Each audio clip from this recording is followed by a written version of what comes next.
নমস্কার বন্ধুরা, আমি মিঠুন ঘোষ। আপনারা দেখছেন বেঙ্গল টিভি।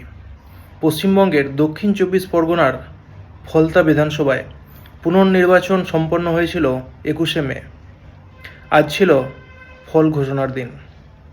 22 রাউন্ড গণনা করে ফল প্রকাশ পেয়েছে।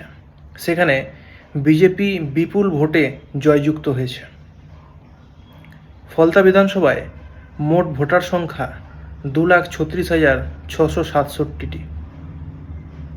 তার মধ্যে বিজেপি জয়যুক্ত হয়েছে এবং বিজেপির ঝুলিতে ভোট পড়েছে 1,49,666টি।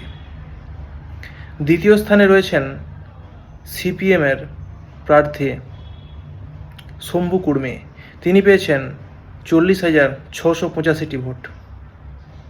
তৃতীয় স্থানে রয়েছেন ইন্ডিয়ান ন্যাশনাল কংগ্রেসের আব্দুল রেজ্জাক মোল্লা।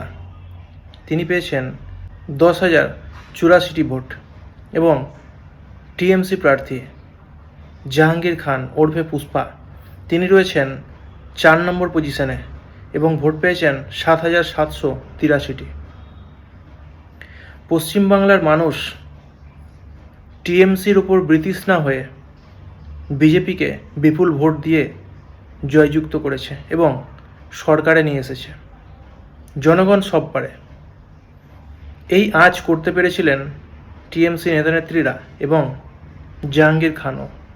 তাই তিনি ভোটের দুদিন আগে ভোটের প্রার্থী থেকে সরে দাঁড়ানোর প্ল্যান করেছিলেন, কিন্তু সেটা সম্ভব নয়। সুতরাং তাকে প্রশাসনের তরফ থেকে নির্দেশ দেওয়া হয়েছিল যে ভোট সম্পন্ন হলে তারপরই তিনি কোথাও যেতে পারবেন, তার আগে তাকে বাড়িতেই থাকতে হবে। তিনি হয়তো পলায়নের চেষ্টা করছিলেন। আজ ফল প্রকাশিত হয়েছে, তার বিচার হবে, কারণ তার নামে ছিল ভরি ভরি অভিযোগ।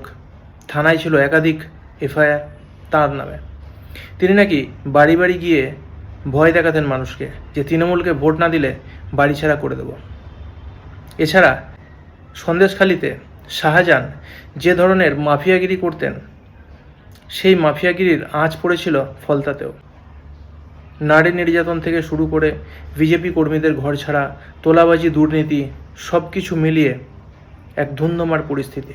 সুতরাং আজকের জনতার রায় এসেছে। জনতা রায় দিয়েছেন গণতান্ত্রিক অধিকার প্রয়োগের মাধ্যমে। আশা করছি বাংলায় শান্তি ফিরে আসবে এবং সাধারণ মানুষ তার ন্যায় বিচার পাবে এবং মৌলিক অধিকার নিয়ে বেঁচে থাকবে। ধন্যবাদ।